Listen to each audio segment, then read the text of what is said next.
The morning I found my ranch gate blocked, I knew right away who was behind it. At first glance, it looked almost official, like something the county might put up during road work. Bright orange cones, a heavy metal barricade, and a handwritten sign zip-tied to the middle that read, "Access restricted, safety issue." My pickup idled on the gravel road as I stared at it, coffee going cold in the cup holder.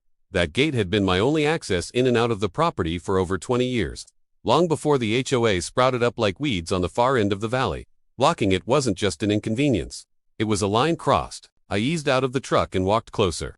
The sign had no county seal, no department name, nothing official, just block letters and a whole lot of nerve. I didn't need to ask around to know this had HOA Karen written all over it. She'd been after me ever since. I refused to repaint my fence to match the approved earth tone palette. A ranch doesn't run on pallets, it runs on access, livestock, and time. And this stunt told me she'd decided to escalate.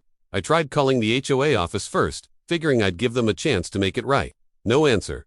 I left a message, calm but firm, explaining that my legal access had been obstructed.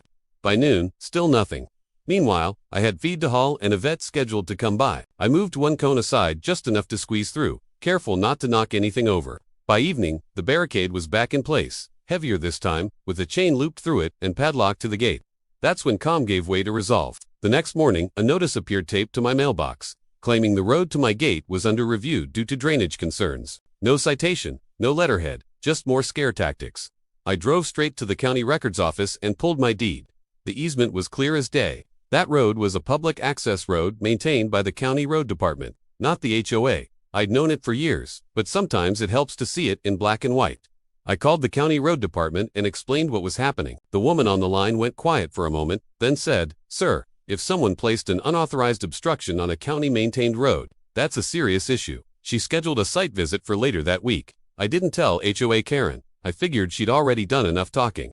Word travels fast in small communities, especially when someone blocks a road. Neighbors started calling, asking if I was okay, if I needed help. A couple admitted they'd seen HOA Karen out there early in the morning with her clipboard and a couple of volunteers, setting the whole thing up like she owned the place.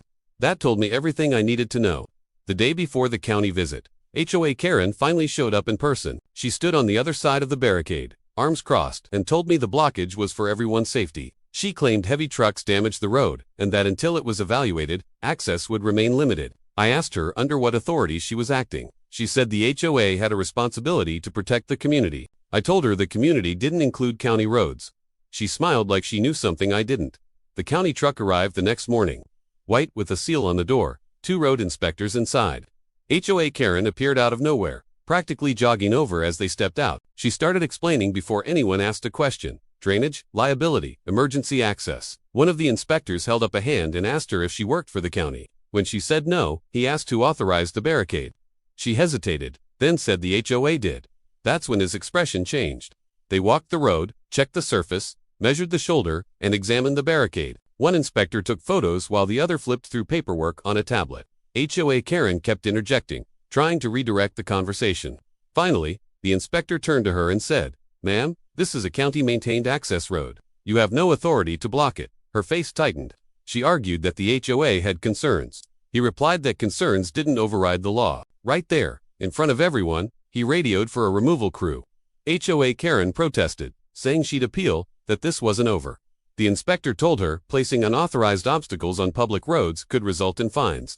She went quiet after that. An hour later, a county truck pulled up and hauled the barricade, cones, chain, and all, right off my gate like they were removing trash, because that's exactly what it was. By afternoon, the road was clear, my gate swung free, and the vet drove in without issue. HOA Karen didn't come back. Instead, a letter arrived a few days later from the HOA, stating they were reviewing internal procedures. No apology, no explanation. Just silence where authority used to be. Neighbors stopped by over the next week, some shaking their heads, others laughing. One told me, "I guess she finally met someone she couldn't intimidate." I didn't gloat, I just went back to my routine. Feeding livestock, fixing fence, living the life I'd earned. That gate still opens every morning, just like it always has. Sometimes I pause there, hand on the latch, thinking about how easy it would have been to back down, to find another route, to let someone else decide how much access I deserved. But roads, like rights, only stay open if you defend them. If you enjoyed this story and believe in standing your ground when you know you're right, make sure you like and subscribe so you don't miss more real stories like this. And tell me in the comments where you're watching from today.